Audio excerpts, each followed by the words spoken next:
Hello and welcome back to Soccer Supernova, a State of Mind's dedicated football chat show.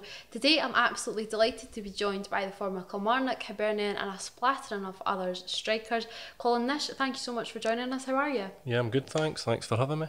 How's the last year been for you? We came out of lockdown now, how's things been? It's been okay. Obviously, I lost my job during lockdown, so this last wee while has been a wee bit quiet. But as I said, it's good that things are getting back to normal now, so hopefully things will pick up. You're obviously a local lad to where we are here. We're only just based in Dalkeith. So what was it like growing up for you up in Musselburgh? Probably similar to what it is like now. Still the same sort of kids football teams about. Maybe not so many people playing on the streets, but for me, I was out playing all the time, playing football all the time. I think nowadays a lot of young players go into sort of academies and things like that, and I've got more interest in their computers, so they're probably not out playing, but pretty much similar to that, but it was good, yeah.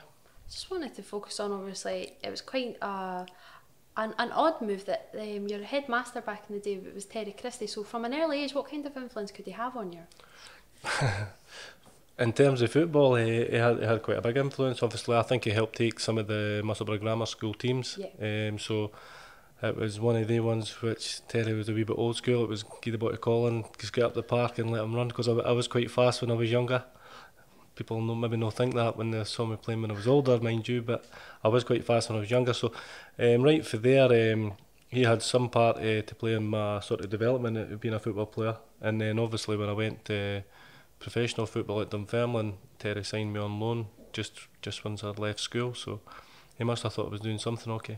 Absolutely, and I think you were involved a little bit with Lothian Thistle Hutchison Vale, obviously. An astonishing record of turning young guys and eventually turning into pros. What was your time like there? Yeah, I think at that time it was just Hutchison Vale. They didn't have the Lothian Thistle part joint to them. There was loads of players, younger and older than me, that ended up becoming professional football players. I think in my team, at one point, I think the whole squad was doing pretty well up till 17, 18. I think there was a few that actually went on to play. Obviously, Ian Murray, Mark Birchall, the two Caldwells both played at certain points. Alan McGregor, Mikey Stewart. I've probably missed a couple, so I apologise, but it was quite competitive, and especially in that team. Obviously the years above there was like Kenny Miller and that in them as well, so yeah, I mean they've had a great reputation for bringing through players. Obviously nowadays, as I said before, a lot of players go into academies a wee bit earlier, so that's maybe changed a little bit, but I'm still sure they're doing a good job in producing players for these academies and for football clubs. Spending time outside of an academy of any sort of kind, you think you enjoyed your football a little bit more? I think it's a wee bit different, because when you're playing football when you're younger, and I think you're playing with your friends, you go away and play with your friends, so a lot of times there's not the emphasis that you're going to practice or going to learn stuff, whereas nowadays I think you go to training pretty much to learn, and try to get coached from, I think, the academy type football or qualified coaches, whereas sort of boys club they maybe don't have to be qualified, although they were really good when I was growing up. I think nowadays the sort of emphasis is on sort of learning, so it's an extra part towards school really. But the boys seem to love it, even when I've worked in an academy as well, and the lads seem to really be keen on coming in, and I think it's a good thing for them, and I think it's hard to tell really what was best. You obviously you grew up a Hibs fan. Did you get your chance any time when you were younger to perhaps be part of Hibs, youth projects or anything like that? Yeah, I played for Hibs, probably under 14s, 15s, and I think a lot of us did that. I mean, I had games for different teams, Chelsea, Sunderland, and all these kind of things when you were younger. I think I could have went to Hibs as a full-time sort of player once I'd left school, but I decided that things were going well at Dunfermline at the time. You get a couple of offers round about 16 when you were younger, when you were leaving school. That's when you got your offers to go different clubs on a full-time basis, like sort of, I think it was YTS at the time, so it was like the learning curve to be a footballer. But I think I just chose Dunfermline as I felt I'd get an opportunity there, and to be fair, I got offered a decent contract for a young boy in that as well, because I had high hopes of me. Obviously Bert Payton was the manager at Dunfermline at the time, so what else attracted you just to the structure there? I think I'd been there. I had been playing for Dunfermline sort of for a couple of years, as well as playing for Hibs, as well as playing for other clubs. Like most people did in the days, and I really enjoyed it. I was highly thought of there. I was probably the one that they expected to sort of bring through, and I knew that. I thought I would get an opportunity to go and play in the first team, and which I did. I think I played in the first team when I just turned 17. So I did make the right decision in that respect. Obviously, changes in managers sort of changed things a wee bit, but I had good strikers. I was learning for like say Craig Brewster, Stevie Crawford, these type of guys. So it turned out to be a good decision for me. Obviously, early on in your time at East End Park, you had guys like Stuart Peartree, Andy Smith. How much could you learn from the experience of them? Yeah, these guys as well. They were probably the ones that were there just right at the beginning when I went in. So I was probably seeing that old school type of football player. These guys, but they were really, really good players. Obviously, Andy Smith played for Scotland, I'm sure. Scored a lot of goals, probably the season that I joined as a young boy. So he was the first one. They were really, really tough. I used to go and train with them when I was a young boy, and they were really, really tough. You wouldn't get away with the things that they used to do to me now. So that was part of my education, and it's been sort of took out the game a wee bit, but it certainly helped me, I think. Continuing with the old school style that really was coming through at Dunfermline at that time, what kind of impact did Jimmy Calderwood have on you when he came in? I think Jimmy was like probably the first manager that I had that was all out attacked, but he liked to pass the ball as well. Every day in training was numerous games of possession, which was really focused on keeping the ball. I think as a team the boys got sort of a lot better at keeping the ball, and that was probably the first time that that kind of football had sort of that I'd seen it. I think he brought it from Holland. In terms of if you were getting beat 1-0, 2-0 in a game, we used to have the under-21 rule, so I was always on the bench. And as soon as you went 1-0 down, he just threw every striker on the pitch that he could. So it was always good for me being a young boy, because as soon as at Dunfermline at that point, there was a fair chance it would maybe go down 1-0. So I got a few opportunities based on that, but he was an all-out attack. It was pretty much 2 at the back, 4 up front, and that's just the way that he done it. As soon as half an hour to go, that was what he done. It was a tough time at Dunfermline at the time. You know, it was relegation battles, and like you mentioned them earlier, Stevie Crawford came in the door as well. When guys like that, the experience that he has, the talent that he has, comes in the door, do you, as the younger head, need to think about maybe a loan move? Yeah, I think so. I mean, we didn't finish. It wasn't always relegation, but I think we finished third one year, third or fourth. So I think when it was Crawford and Brewster, we had a right good side. I think. Got beaten in the cup final, got into Europe, but obviously when I was playing probably behind Stevie Crawford and Craig Brewster, I wasn't really going to get an opportunity. I didn't expect to play before these guys, but the training with them every day was a great learning curve for me, especially Craig Brewster, based on the style of his play compared to what I was trying to learn. Loan moves were pretty much something that the manager had spoke to me about. Even he actually wanted me to go to Holland at one point, which I was keen to do, but then I think he decided not to. I think he thought it was maybe too much of a party lifestyle for me at that point, which is something he didn't think would benefit me from. So I think I went to Alloa again in the Championship, and again it was just for me it was just another experience with Terry Christie again, playing at a wee bit higher level for League One, because I'd went there before. So I played League One in the Championship, and then just before I left Dunfermline, I had went to Clyde just to get some games under my belt. Just talk us through, you know, you've mentioned them already, but Craig Brewster in particular, you know, such a prolific goal scorer. Just how good was he, you know, in the flesh? Oh, he was excellent. I mean, for a young boy to be able to see the things that he would do, like just as a target man, as a tall striker, I think it wasn't so much his goals, it was more his link-up play and his vision when the ball was coming up to him and all these different type of things. Playing with him in a game, I played with Owen Coyle as well, and he was similar at Dunfermline. They all try to sort of teach you in the right way. Even reserve games, if they hadn't been playing in the first team, I would always hope that one of them was playing up front with me, and you would learn just wee things for them all the time. Seeing them on a daily basis was the most important thing for me. I think training with them, I think that's where you learn most. So obviously when I went on loan to Alloa, they were a part-time side, and I knew Terry, so I said to him that I want to stay and train at Dunfermline. So we had that agreement there, so that I think that was a good thing. So I was learning during the day, plus getting the games as well. So it really benefited me, that. How much did an impact, and enjoy really your time at Dunfermline so early on in your career? Obviously, when you're a young boy, I mean, I was 16, 17, 18. I think I left when I was 19, maybe. So the years are the years that you remember, aren't they? They're the years that you have a wee bit of a laugh with your pals, and we had a great group of young boys there as well. I actually used to drive up near here every day to get a lift through to training for the boy that used to just stay along the road there. So we were all friends, and it was good. You had your nights out and these type of things. So yeah, I look back on that, and it's good memories. Obviously, you move on from Dunfermline and you end up at Kilmarnock. What did Jim Jeffries and Billy Brown, what did they, how did they entice you?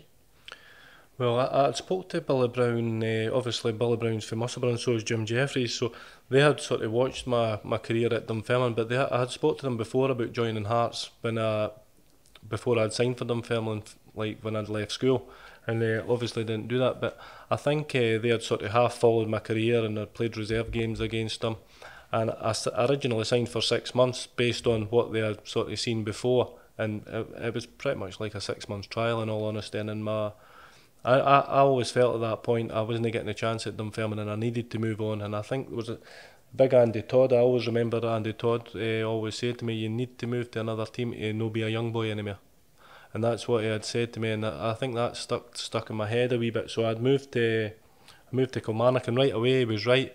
Obviously I was a wee bit shy. First we went away to Italy, I think, on my first day, so I was there sharing a room with Chris Boyd, which was an experience in itself. And then he was a year younger than me, I think, Boyd. So, and there was another, Peter Canero was in the team, Paul Di Giacomo was in the team, Stevie Murray was in the team. They're all young boys, similar to myself. So I think Craig Dargo and Gary McSwegan were there at the time. So I had a wee bit of battle on my hands to try and get a game.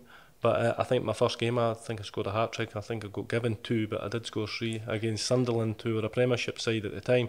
So that was my first game, so I got off to a really good start, it was a new experience to me as well, scoring goals in front of maybe 6,000-7,000 supporters, which there was that day. So I think right away I got off to a good start, and the first 6 months flew in and I'd done quite well, and then got offered a longer term contract. So that was really the kick-start of my career. It was a really big squad at Kilmarnock, mixed with youth and experience. So what was the environment like? Was it a positive one, obviously, with Jim at the helm as well? Yeah, I loved it there. It was a mixture of all different types, as you say, foreigners as well. But it was a really good place to learn and a really good place to sort of continue my career, I felt at the time. It was always positive, I always thought. I mean, Jim and Billy Jesus, they'd go right through you at times, but you always felt it in the positive way. I mean, everybody was finished training, and I think me and Chris Boyd, but we had about 2 hours on that speedball every afternoon, because we were the 2 strikers and probably young ones, and it probably felt like we were, well, maybe no Boyd, but myself, probably not strong enough or a wee bit skinnier than I should have been, so I was on that speedball every afternoon. But I loved it, I really did, and it probably benefited me as well. Would it be right in saying that Chris Boyd was your best strike partner? Yeah, definitely be. I've been very fortunate in my career to have had a few good strike partners, but there's nobody like Big Boy there when it comes to scoring goals. And if you ask him about anything, it wouldn't matter. His game is purely scoring goals, and that's what he was absolutely brilliant at that. Did you think that's maybe why you're so successful as a pair? Because you perhaps didn't score as many goals, but maybe that was good for your own, your confidence that was your role, perhaps just being the provider. Yeah, I actually enjoyed that part a wee bit more than scoring goals anyway, the older I got. But I think I remember one time getting taken off, I can't remember who it was against, and we were drawing 0-0. And I said, I said to Billy Brown, how am I getting taken off? He's been bloody hopeless today. Talking about Big Boy, they said, aye, but he's liable to score an issue.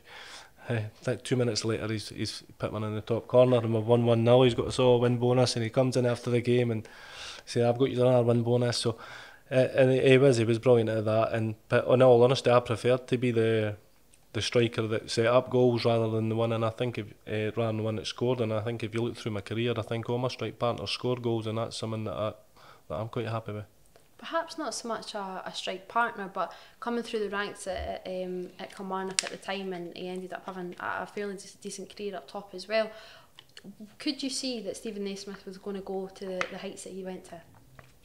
In terms of football, maybe not. But in terms of attitude and the way that he worked, then certainly when he was younger, that was the thing that got him into the team. I always felt. Then from there on in, then his ability started to show, and then he ended up a right good football player as well. I think I played in a reserve game with him at part at Thistle, and I think that was the midweek before he made his debut. And at the weekend, he was only a young boy, and he came on as a sub in that reserve game, and he ran about, like, the speed that he would press defenders and the speed that he done things. I think that was the reason that Jim Jeffries probably decided to put him in that, give him his debut, and that's the one thing that he had. His work rate was incredible, and his attitude was really, really good. And he obviously went on to have a tremendous career through his ability, but it was all the basis of hard work and these kind of things at the beginning. Big moment at Kilmarnock was obviously that cup final, but before we get to that, just how formidable a pair were Jim Jeffries and Billy Brown? Aye, they were brilliant together, really. When you look back in their career, they've been very, very successful. They were really, really good with me, and to be honest, like, I couldn't speak highly enough of them, because that's probably the part of my career which I've probably done as good as I did, and probably the part that gave me a career out of the game. League Cup final then. Talk us through it from your perspective. Obviously, you're a Hibs fan as well, so there's that slant to it, but Hibs fans now, they just sit back and, it was a masterclass, X, Y and Z. As a Kilmarnock player point of view, how would you analyse it? I didn't think it was a masterclass by Hibs at all. They did do well, but I think we let them do well that day. I think that was maybe a mistake that Jim and Billy maybe made. I didn't think we'd done things properly. I think David Murphy up and down that left side slaughtered us, but I didn't think we had a plan in place to actually stop him, which was maybe the reason. In the middle of the park we got killed a wee bit as well. But I think over that season, I thought we were a better team than Hibs that season. We had beat them a few times. We always felt comfortable playing against them, and in that occasion that day, that just didn't go for us. They scored the goals early. Scored early enough goals, and it just sort of put a dampener on the day for us. I think if we were to play a game, we'd maybe get a different result, but at the end of the day, they deserved to win it in the end because we didn't perform. What's it like as a player, for Kilmarnock, not one of the so-called big teams, but making it to a cup final? I didn't really think about it. I think when you're young, I don't think you think about things like that. You didn't think what it's going to be like in 10 years' time. When you look back, you just quite literally, we've got a game today, we've got a game, we're getting ready for this, we're getting ready for that. And to be honest, we played in the semi-final against Falkirk. I think Naismith scored a hat-trick, and it was a big occasion after it. We were all delighted, but even then I didn't really take in what was happening. It probably wasn't until the week building up to it, when you start going on the training park and you could go in for a tackle and you start to realise, I'm not going in for that tackle, I want to play on Saturday. So that was pretty much what it was like for me. I think we went to St Andrews for 3 or 4 days before it, and then that was the build-up, and I was just sitting watching box sets with Gary Wales in the hotel room, and I think that was when it started sort of feeling like, oh yes, we're playing in a cup final. But honestly, even after it, I didn't think that would be the last time or the only time that I would have done that. So it was something that you always tell boys nowadays, if you're coaching them, that you've got to make the most of this and that. But at the time, I didn't realise that either. Everything just sort of ends or can come to an end so quick. So when Chris Boyd leaves as well, he's your partner. Everything's been so successful between the pair of you. How tricky is that then? Because you are kind of the main man. Yeah, I didn't ever feel like that either. Big Boyd was leaving. I always felt that if Boyd is leaving, obviously he's going to be a huge miss, but he was always going to leave. He was a right good player, so he was always going to get a move to a bigger club. But at that point, I just felt, we'll bring somebody else in. So what's the problem? We're not going to play with 10 men. We're still going to have 11 men. So that was the deal. And then it ended up the case that I probably ended up sort of the main striker at that point. But I think I was doing all right. I think I scored maybe 10, 12 goals up till Christmas that season. and I thought I was doing all right, so I was quite happy with where I was. You were playing well, scoring goals, everything seemed to be going okay. Was it only really Hibs that could perhaps tilt your head away from Kilmarnock at that time? Yeah, because I could have went down to the Championship in England at the time. I think there was a number of SPL clubs. I mean, most of them I think that I could have signed for because my contract was running out at Kilmarnock. I had been offered a deal for probably the year before. We'd been speaking about it for a year, but never did we actually quite get to the place because I think as a player you know what other players are kind of salaries are, and you think to yourself, well, if I'm playing, I'm the main striker now, when I should be getting paid like that. And Jim Jeffries quite a hard. He likes to bargain with these kind of things. So I think during the year, I think by the time that I had decided that I was going to leave, we had got to where I probably could have stayed at Kilmarnock. But in all honesty, I could have made a lot more money going down south or going other places. But I decided I wanted to go to Hibs pretty much. My dad was a big Hibs fan, and these kind of things, like I was travelling through to Kilmarnock every day from Edinburgh. I did stay in Kilmarnock for a couple of years, and these kind of. But when you get the opportunity to play for the team that you've supported all your life, then you've got to take that chance. And I knew financially it maybe wasn't the right thing, and I knew that if I'd went down to England, I maybe had a chance to coming back. But I would never really forgive myself if I didn't go to Hibs or if I didn't get an opportunity later on again, because I wanted to experience what it was like running out Easter Road with a Hibs strip on. Before we even actually get to your time at Hibs, just very quickly, when you were at Kilmarnock, you were always very successful at Easter Road, weren't you?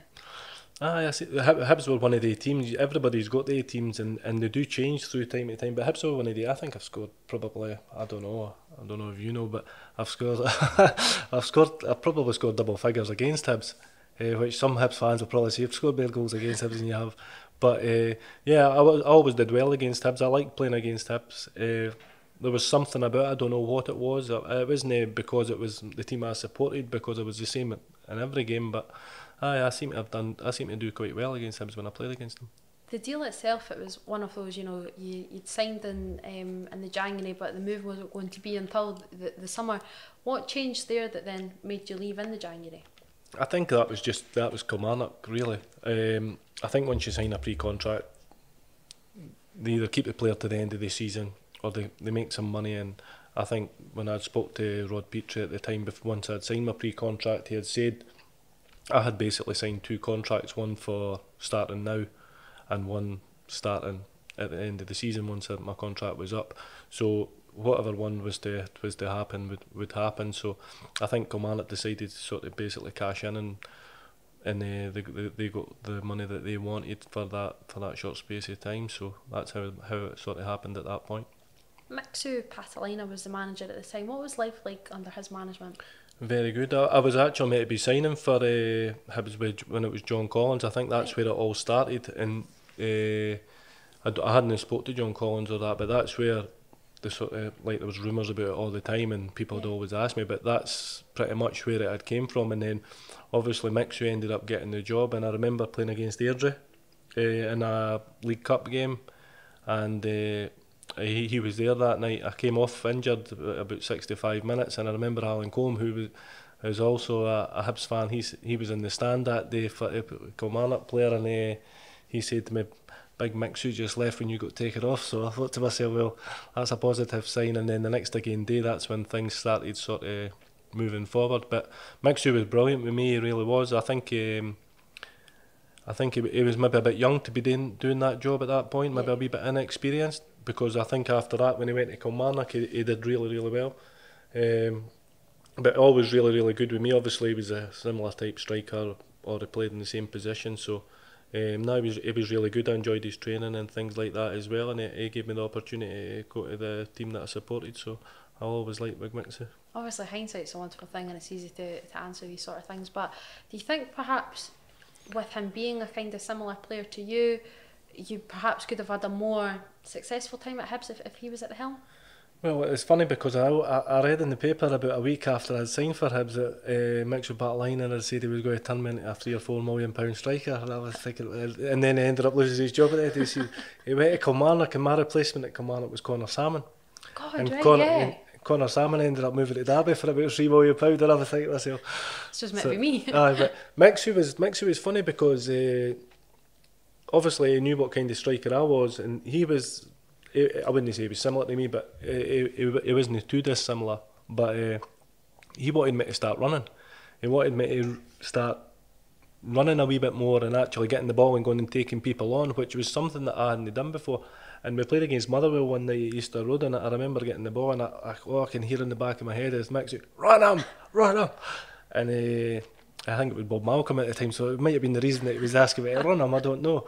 But I ended up running him, and I think I ran for the halfway line, cut across the pitch, took on about 3 or 4 players, and ended up scoring. And I remember him telling me, he said, that's the best you've played for us so far. And I didn't think it was, but when you look at what he ended up with Connor Salmon, he was a bit of a runner, and that was his more natural game, and that's what he was trying to sort of put into my game. So I would have liked for it to have sort of lasted a wee bit longer. Obviously, eventually Hibs get into the Europa League qualifiers in that summer. So, as a Hibs fan as well, it's your first experience getting away, playing your football in Europe for your club. What was that kind of experience like? Yeah, I think, like as I said before, like you sort of take the things at the time. You just sort of take it in your stride. But when you look back on it, to be honest with you, it was just another game. I think we played. Was it Maribor? Was that the Maribor game? Elfsborg. That was like I don't think I can't remember how that all worked. We went to Sweden. I don't think we qualified for that. Did we do someone else, or was it fair play, or was it something like that? I'm not sure. But that was we went away to Sweden. That was a lovely place that we went to. I think the game was that early in the season. It almost felt like a sort of pre-season type thing. I should have scored in that game. It was on the AstroTurf. I missed an absolute sitter. I remember that. I actually can't believe I missed it, because it wasn't something like I would normally miss, but I just wasn't up to shape yet. That's pretty much what that was. It was just that early in the season that I wasn't as fit as I should have been. You kind of walked into the tail end, really, the golden generation at Hibs. What kind of partnerships and relationships could you strike up with? Obviously up top with Derek Riordan, Anthony Stokes, Louis Stevenson was obviously at the back as well, but what kind of partnerships could you get up there? Well, obviously Stokesy came after me, and so did Deek. Really, Deek had left to go to Celtic before I had joined. Stokesy, when he came in, he was brilliant. Stokesy, like the ability that he's got is unbelievable. He probably should have been playing for bigger clubs than what he did, although he did play for big clubs as well, but he was a top player, but a bit in that case as well, and Stokesy knows that himself. But he had great ability, and he was good playing with Stokesy, because, as I said before, I didn't want to be the one that was the goal scorer. I love setting up goals, and Stokesy was another boy who preferred to score goals as well. And Deek's just Deek. I mean, I wished I'd played with Deek when he was younger, before he had come back. I mean, there's no doubt about it that he was absolutely tremendous when he was at. He wasn't as good when he come back up. And for me, he probably wasn't my ideal left winger. But although he put great balls into the box, he probably wasn't my ideal left winger, because I like to chase the ball down and put people in the corners rather than straight to their feet. And Deek loved the ball at his feet. He didn't really want to be running. But when you did get it to his feet, his ability was incredible. I've never seen anybody strike a ball the way that Deek struck a ball. And I don't think anybody actually believes it unless you're standing beside him and sees it, because it is a wee bit special when you actually get to see him striking a football compared to other people. Would there have been Stephen Fletcher then? Stephen Fletcher was my first partner when I came to Hibs, and you could see that he was going to go into big things. I think there was talk about Real Madrid in that at the time in the paper, but he's went on to have a great career, and probably a career a wee bit different from what I probably envisioned there, because he ended up scoring loads of headers and being brilliant in the air, whereas that's not the type of player that I really seen at Hibs, although he did have great ability. But he's had a great career down south. I think it was around this time when you were at Hibs. What was the whole kind of idea with China that was kind of floating about and hitting the waves? Yeah, well, actually, what happened there is somebody just contacted Hibs, and it was an agent. It was actually for down south, because I actually spoke to him about 3 or 4 years after it and wanted me to go to China. Like, the money was incredible. It was, I think it was $20,000 a week. Which was equivalent to quite a lot of money. It was tax free. So at that point, nobody had ever been to China. So I was in two minds. I wasn't really sure. I said to my dad, I think, and my dad was like, no, I stay at Hibs. Yeah, didn't give a monkeys about the money. It wasn't that, and I wasn't one for doing anything for money anyway. It didn't really bother me. And then I did think about it, and I remember telling my agent that I would go. I think it was maybe the Sunday morning. I think I'd said I'd go, and then I went across to Dunfermline on the Sunday night as my agent. That's where his office was. And I looked at the contract, seen everything, and I was like, Jesus Christ, there was some crazy numbers in there for scoring goals, for appearance monies added on top of it. So it was something that I did think about. And I think if somebody had been there before, or if it was more popular at that point, I probably would have went. If you want the guinea pig. pig. But I think if I'd maybe even been at a different club rather than Hibs at the time as well, because I hadn't been at Hibs for that long. I maybe would have went as well, but I think I just at that point I just sort of said, nah, I'm not going. I'm going to stay at Hibs, try and do a wee bit better than what I've been doing, and then see what happens after that. Do you regret it now? Obviously, you think about all the big monies. I probably would have spent it anyway, so it would probably be with much of a difference. But I suppose that sometimes you do and sometimes you don't. I mean, I don't know. I played football because I loved it. I played football because I enjoyed it and I wanted to do well. And I think when I went down south, even if I scored a goal like at Hartlepool, I didn't enjoy it as much because I wanted to do it in Scotland for some reason. I don't know why. Like it was just something I wanted to do here, and that was the big thing for me. That's what. So I don't know how I would have done if I'd went there anyway. Although it would have financially would have been a lot better off. So another guy that just really enjoyed doing it here was another local guy in John Hughes. When he came in, all the formations and everything at Hibs kind of all went out the pot. What was it like life under him? I played in a game with Yogi the other day actually. At Ainsley Park? No, Yogi was when he come in. He's a lively guy, really infectious. He's a very, very, very good coach and a very good manager. He was probably the first one that started. I mentioned Jimmy Calderwood sort of for me started the sort of keeping the ball, passing the ball, but knowing the structure and the way that John Hughes done it, and it was really you could see how it could be really, really successful. But I'd played against these Falkirk sides as well, and they were brilliant at keeping the ball as well. But we used to beat them all the time, and that was just the sort of difference in sort of styles of football. When Yogi came in, he had a meeting with us and asked us if we would buy into playing this 4-2-3-1. And I was sitting there looking on my left shoulder and seeing Stokes there, and then looking at my right shoulder and seeing Dake, and I'm sitting there thinking to myself, I'm not getting a game in that team. So I said, I'm not really buying into that, Yogi, I'm not going to get a game, eh? And he was like, Chippers, you see that, Chipper? He said, I tell you he would say something. But in all honesty, I was just trying to sort of say to myself, I would prefer to play with two strikers, because then I'm going to play. And but it actually worked out alright. I ended up playing sort of number 10 and behind Stokes with Deco on the left, and I think was it Dino or Zamama on the right. So it ended up like quite a good forward attacking sort of players. I was playing in number 10. I like to take the ball into my feet anyway and come in and drop off and get on the ball. So it actually worked out really, really good for me, and I think I had quite a successful season. I think we scored a lot of goals that season, and I had scored a decent amount as well to sort of help the other two that were miles in front of me. So yeah. As a Hibs fan as well, you know, the seasons after that, I think everybody kind of jumped onto John Hughes and it got a little bit tricky. How tough is it being the player, but the fan eyes are still there, the glasses, it's hard to be, you're the insider, but looking in and looking out as well, it's all that kind of confusion.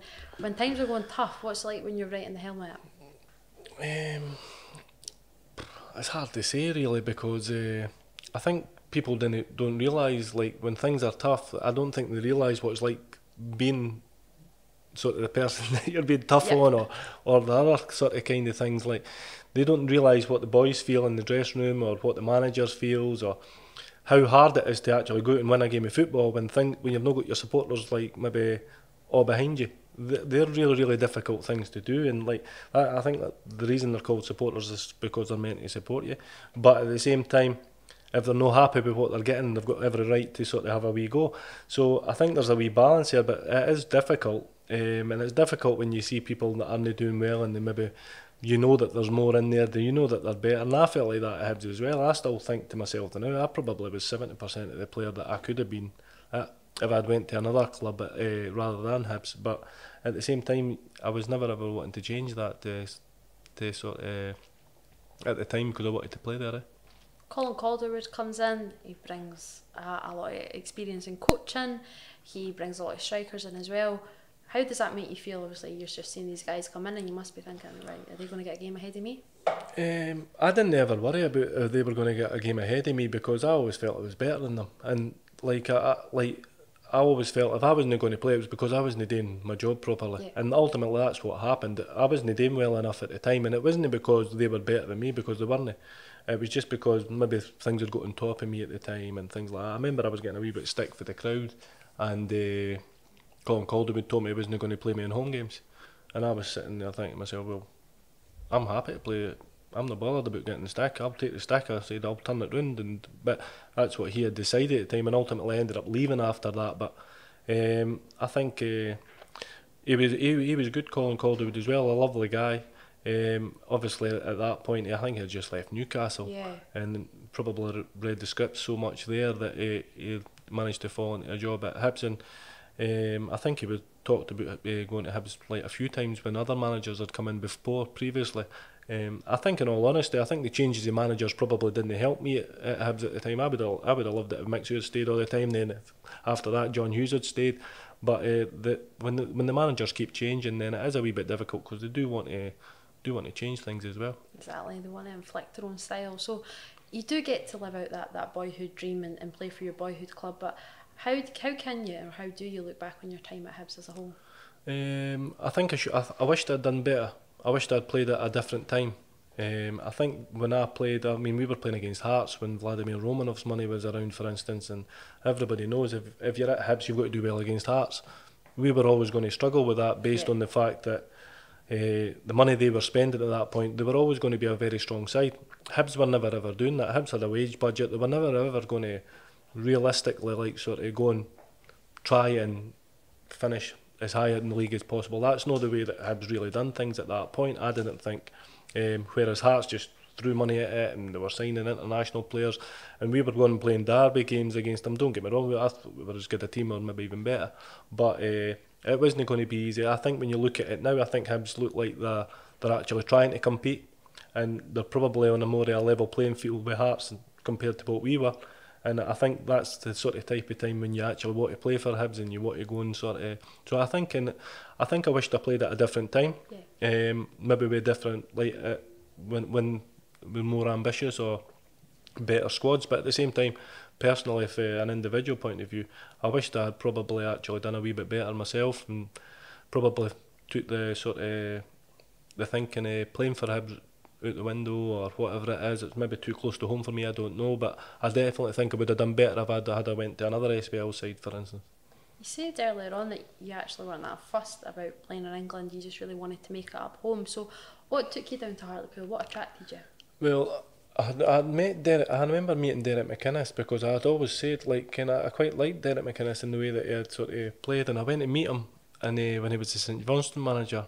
And he had spoke to me. There was another couple of teams in the SPL when I had left Hibs, and I had said to him that I would definitely sign for St Johnstone if I don't go down south. And then at that point, I had a couple of different offers down south, and I thought some of them were maybe just that too far away. I wasn't sure how things were going to work, and my partner at the time was pregnant.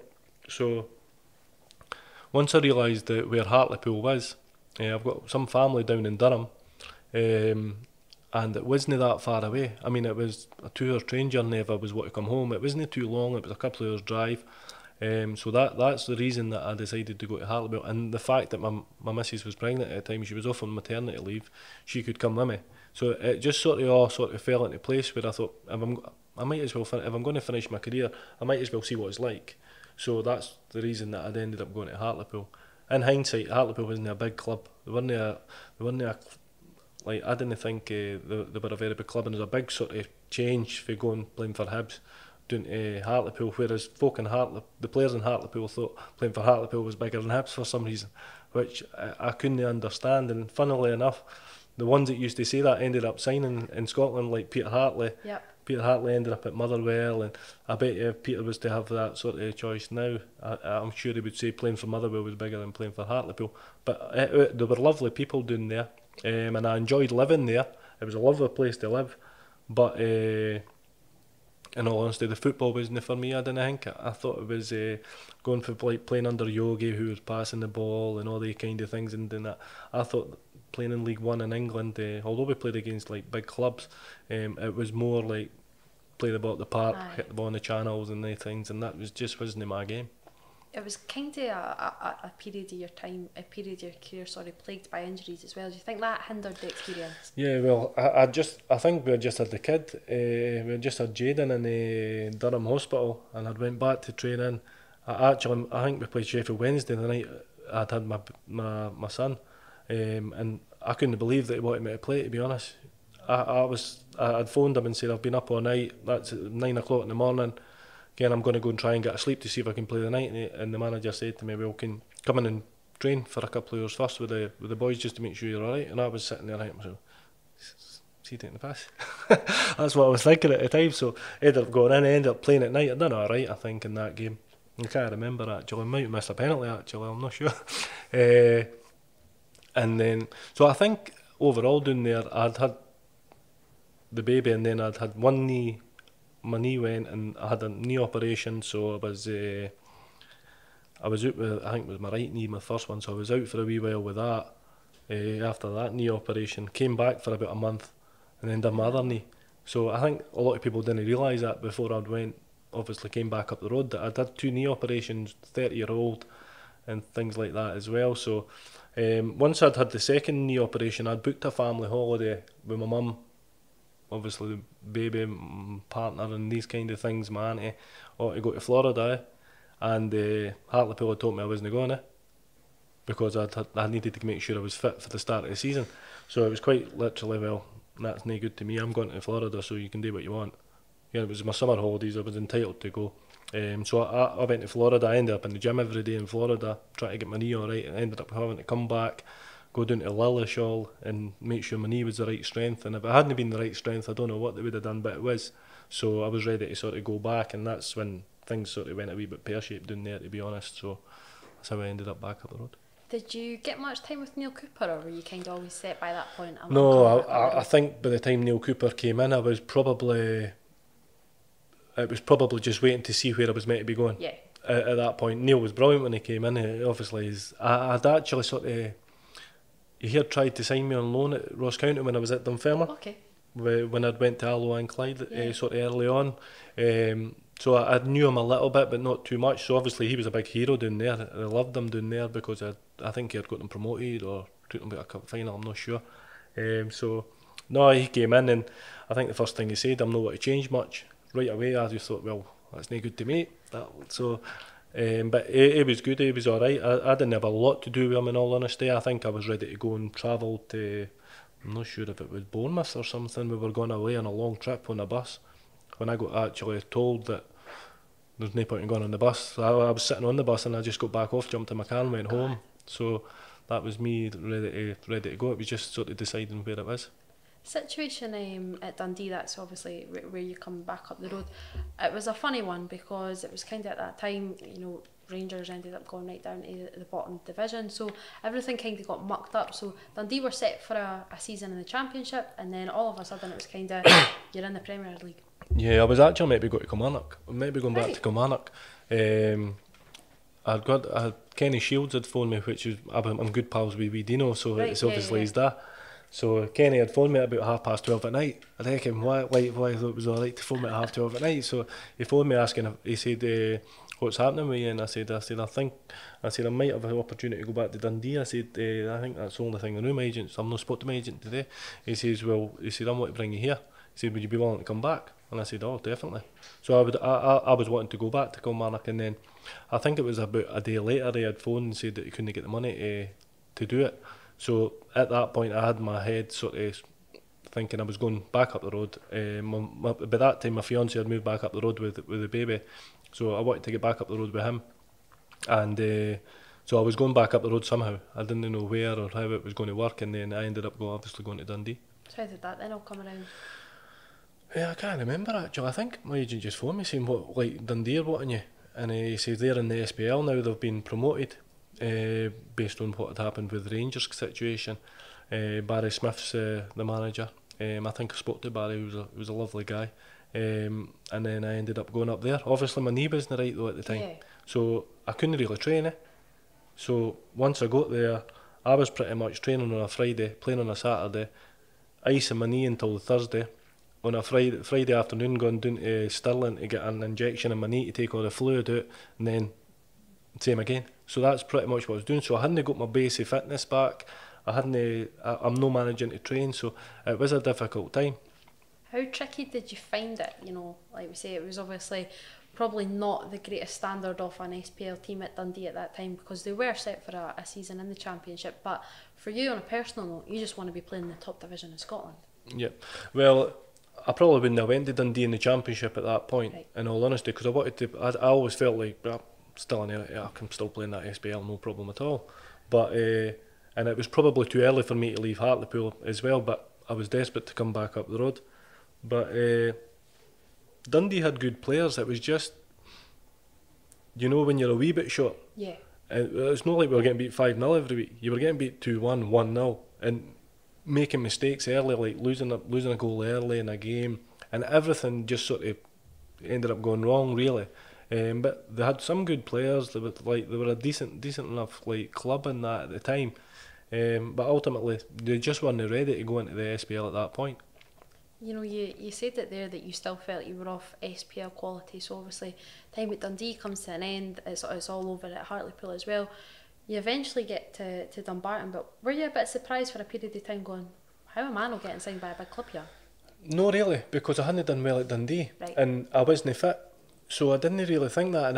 And for somebody to take me, like when I was at Dundee, like Dundee were paying half my wages for what I was making it. So a lot of people, anybody looking at me, because I actually phoned my agent and said, well, do they know that I'm not looking for, because I wasn't at the point, I knew I wasn't worth what I was getting paid at that point. I was quite happy to like sort of make a wee bit less, and I could have played for an SPL club at that point, as maybe no one of the main strikers, even like as somebody to bring on when you're 6'3", and I always felt like, yeah, I could have played in the SPL. Even when I went to Dumbarton and played, I still felt like I was good enough to play in the SPL, in all honesty.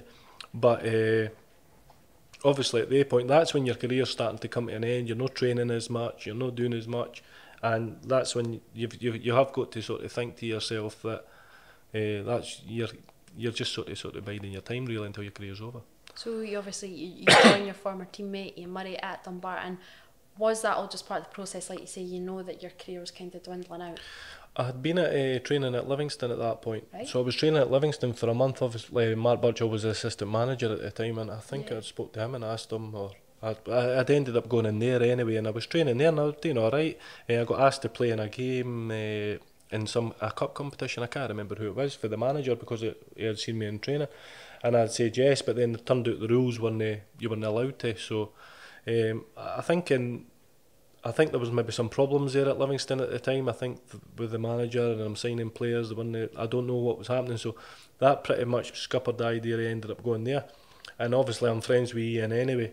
And he had said to me, like, you can come through to Dumbarton if you want. Yeah, he had said that to me about 10 times, and I said, well, he said, he says, you can come to Dumbarton and you can, like, if you're doing your coaching badges, you can start learning your coaching things. So that was the sort of selling point. I decided, well, my playing career's sort of coming to an end. Dumbarton's in the Championship.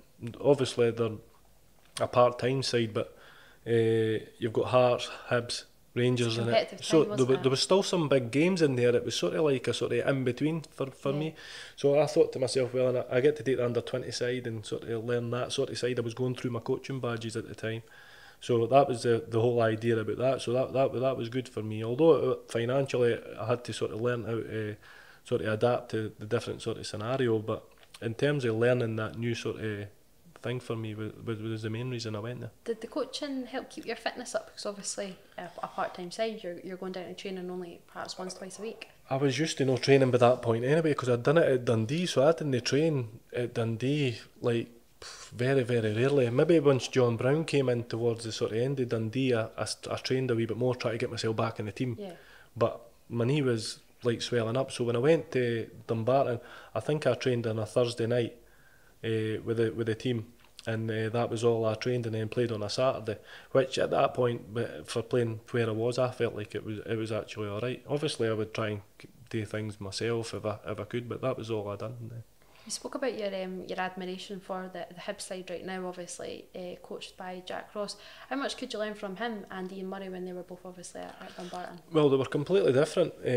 Obviously they were quite young in their sort of thing as well. Ian was more of the manager, and Jack took the training, but I was only training on a Thursday night, and we trained on a quarter of a pitch, which it ended up no far away from 7-a-sides or whatever it was, like, so wee bits in here and there obviously. So Jack probably done a wee bit more coaching on the Tuesday, whereas I was away coaching the under 20 side at that point, but obviously Jack's went on and had a great career so far. I was coaching with him obviously up at Hibs just prior to the lockdown as well, and he does look like he's went away and learnt the game over the period of time since then, so yeah. Obviously Jimmy Nicholl, another name that you knew from your days at Hibs, he takes you to Cowdenbeath. How does he sell that one to you? Well, I know him from Dunfermline actually. Dunfermline, he was Jimmy Calderwood's assistant at Dunfermline. He phoned me before I went to Dumbarton, and he'd offered me a right good contract. Asked me to go in there and I can learn the coaching side of things with him. And I had said that at that point I'd already told Ian that I would go to Dumbarton, and I'd said that I've already agreed that. So he phoned me again the next again summer, and asked me to go again. And he had offered me a lot more money than I was making at Dumbarton and things like that. And I said no. I said, Ken, like, I'm pals with Ian. Yeah. I'm gonna keep this going now and just see how it goes.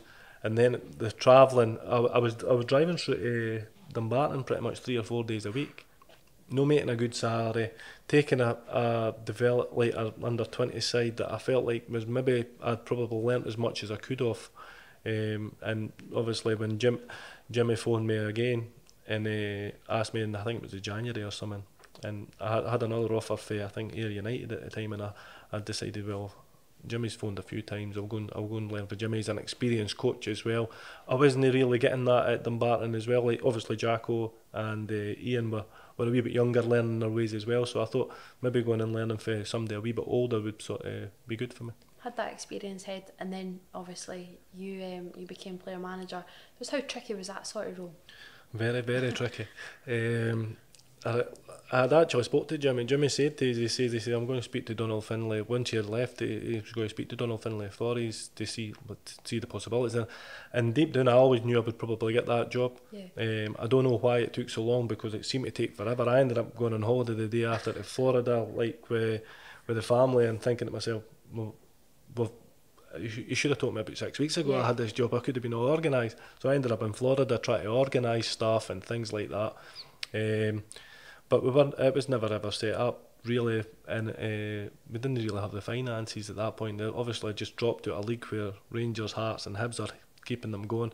To go into League One was really difficult. We probably had the lowest budget in the league at that point, although the expectation level was a team coming down for the championship. So I didn't have an assistant manager, we didn't have one of them. I was a player manager, so I was trying to play and I was trying to make subs, and you just couldn't do it. So at that point, that's when I decided, well, I'm not playing anymore.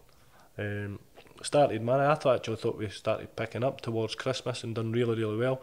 And then obviously because we weren't set up at the beginning of the season properly, we ended up losing. Like, we signed Andy Murdoch for Rangers, who was brilliant for us. We ended up losing him because he was only there till Christmas. Yep. Gordon Smith went away to Australia, which was the only country in the world he could go to, so that we would lose him, by the way, because he could only either play for Dumbarton or us. Right. And so I thought to myself, we'll definitely keep him, because he's not going back to Dumbarton. Yep. But the only way we can lose him if he goes abroad. And then next thing you know, he phones me and tells me he's going to Australia. So we lost them, and then we lost a centre half as well who broke his arm or something. So we just that all sort of came about because we weren't set up at the start. And then obviously things didn't go great after Christmas, but I think we missed out on staying in the league by 1 point. And to be honest with you, I think that's a decent achievement if people actually want to see what actually happened. Had you got your teeth stuck into that managerial gig a wee bit? Yes, I think at that time I was enjoying it, and I was learning, and I needed to learn though. That was the thing. I had obviously been at Dumbarton taking younger ones. I had been at Cowdenbeath, where I wasn't really doing a lot. Jimmy wanted me there as a player really, and they just sell that to you, but you do wee bits and pieces. So obviously once I went into management, I feel like I'd be better doing the management after I'd done all the stuff that I'd done at Hibs later on, rather than doing it before. I feel like I got the opportunities the wrong way around. So definitely, obviously being a young person, I needed to do the learning first, and I probably did make mistakes and things that I wouldn't do now. But at the same time, I felt for what I was dealing with at the time, I actually think I done all right. Obviously, you do end up in the Hibs coaching side of things, and was it Jack Ross or would it have been Eddie May at the time that got you there? It was Eddie May that I first went in with, but I actually played with Eddie when I was a young boy at Dunfermline as well. Right. He was one of the older ones, but I didn't really know him. I've not spoke to him for about 10 years, like 10, 15 years really, and I had just asked, I said to my agent when I'd left Cowdenbeath, do you want to see if Hibs are needing anything like in the academy? Because at this point I was just doing my A licence. Right. So and I said I want to keep coaching. It's probably like at Cowdenbeath, you're 2 days a week. One day is based on fitness, the next day is based on the game. You're not really doing the day-to-day training. So I wanted to sort of get more training sessions under my belt. So I went in to take Hibs under 14s at the time, which was I think it was 3 nights a week and a game at the weekend. I'd done that, really enjoyed it, and just gradually worked my way up. I think Eddie had asked me what you do. He said, I think he just asked, what are you doing during the day? And I just said, at the minute nothing, I'm not doing that. And he said, well, do you want to come in and help take the reserves? So at that point I started going in 2 days a week taking the reserves, and just sort of gradually built myself up to end up being a full-time coach.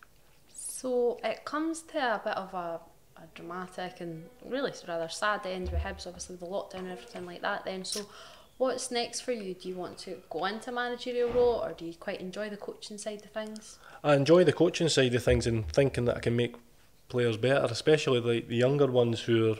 I always the part that I probably enjoyed most out of it all was trying to get young boys to be professional football players. So whether they were like 16, 17 and they were just about to get selected, like contracts were coming out to find out if they're going. That's the part that I actually really enjoyed that, and then after that coaching them further on. So I think the job that I had at Hibs, I loved that. That was brilliant for me. It really was. I did enjoy the management side of it as well, and I think in football you can't decide what your next sort of thing's going to be. I think for me, I'll just wait and see, and if something pops up that suits me, then I'll apply for it, and it might be something that I didn't expect. I don't know. Well, fingers crossed the right move and the best move comes up. Colin, thank you so much for joining me. No problem. Thanks very much. Cheers. Thank you.